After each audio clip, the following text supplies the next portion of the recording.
Ho attivato Apple Intelligence e ora voglio mostrarvi anche a voi come farlo. Ebbene sì ragazzi, mi trovo in Italia e come sapete qua in Italia forse l'Apple Intelligence arriverà nel tardo 2025, ma in America sta già arrivando, c'è la versione beta. Io ho approfittato di questa versione per poterla provare e scaricare anche sul mio iPhone 16 Pro. Prima di iniziare voglio darvi giusto due piccole info che dovete avere per poter appunto utilizzare e scaricare Apple Intelligence sul vostro iPhone. Numero 1, solo iPhone 15 Pro, 15 Pro Max e 16, 16 Pro, 16 Pro Max possono avere Apple Intelligence. Quindi se avete versioni precedenti al 15 Pro, mi spiace, ma non potrete scaricarla. Ora si trova ancora in una versione beta, quindi un sacco di feature non sono ancora utilizzabili, però c'è già Siri super potenziata e tante altre piccole feature che potrete andare a utilizzare quotidianamente. La numero 3 è la più importante, tutto funziona in lingua inglese, quindi se non sapete l'inglese o se non volete mettere appunto il vostro dispositivo in lingua inglese, allora vi consiglio di non installarla. Ma ora è arrivato il momento di mostrarvi come poter utilizzare Apple Intelligence. Prima di tutto dovete installare iOS 18.1, quindi andate su impostazioni, software update e qui dovete attivare l'opzione sviluppatore. Così facendo appunto vi arriveranno anche le versioni beta comprese iOS 18.1. Una volta selezionata l'opzione andate in impostazioni, cliccate sul vostro nome e una volta entrati andate sotto e cliccate su media e acquisti e poi cliccate sull'opzione vedi account. Ora appunto dovreste andare a cambiare il vostro paese andando ad inserire Stati Uniti d'America. Attenzione però prima di verificare che non avete pagamenti attivi come Apple Music, iCloud o se avete anche delle applicazioni scaricate appunto dall'Apple Store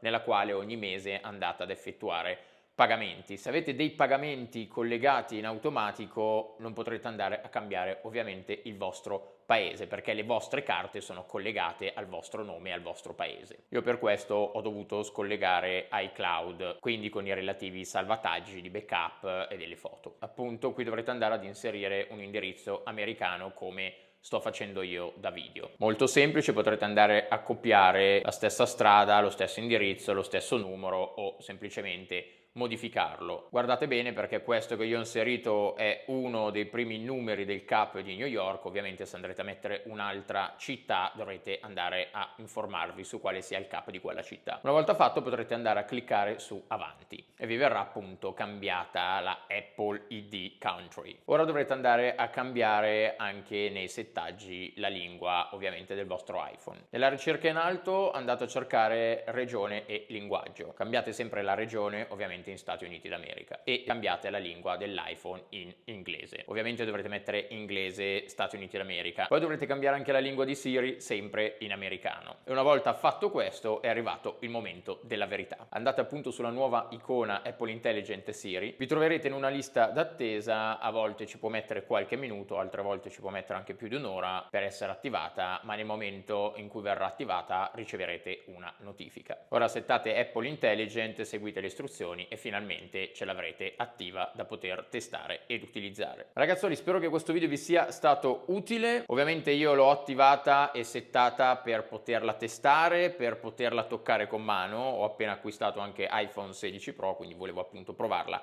su questo dispositivo. È sempre meglio aspettare che il tutto sia ottimizzato e ovviamente che arrivi anche in lingua italiana per il nostro paese, ma appunto se volete testarla e provarla potete fare in questo modo. Poi potrete benissimo tornare indietro, ricambiare la lingua, ricambiare il vostro indirizzo e tutto tornerà come prima. Vi ricordo di seguirmi qui se ancora non l'avete fatto, che dire, nient'altro, bella!